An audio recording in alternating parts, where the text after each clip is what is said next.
Takže čau, je tam tutoriál na GeForce, lebo sa ma to pýtate. Otvoríš si obchod Play. Napíšeš si vyhľadávanie, napíšeš si GeForce Now. Dáš si nainštaluješ, ak sa ti to nainštaluje, tak dáš otvoriť. Tu budeš mať také vstúpiť, naľavo. A tam si vytvorí svoj účet na GeForce.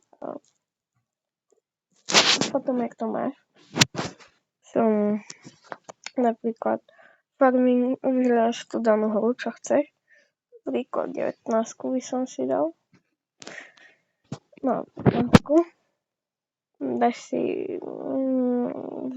že vlastníš tú hru. Potom už si iba prečkáš tú dobu.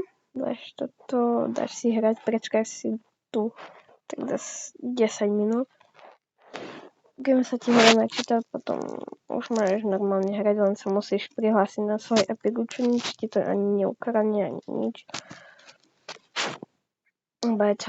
Veľa ľudí to používa. A keď chceš nemalo čakať napríklad 10 minút a nie hodinu, tak si dáš toto tu nastavenia. Dáš si CAI, a potom máš úplne najmenej. Ráno tam je vždy 10, lenže to bude teraz zažrať a tu už ti to napíše pripája sa.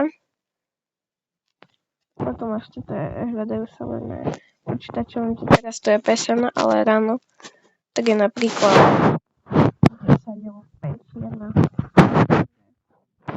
Takže PSN sa čaká za 10 minút, ale to sa nepočíta. Som úplne ešte jak v menu, tak sa odvtedy tá doba počíta. A to bude asi všetko. Čau.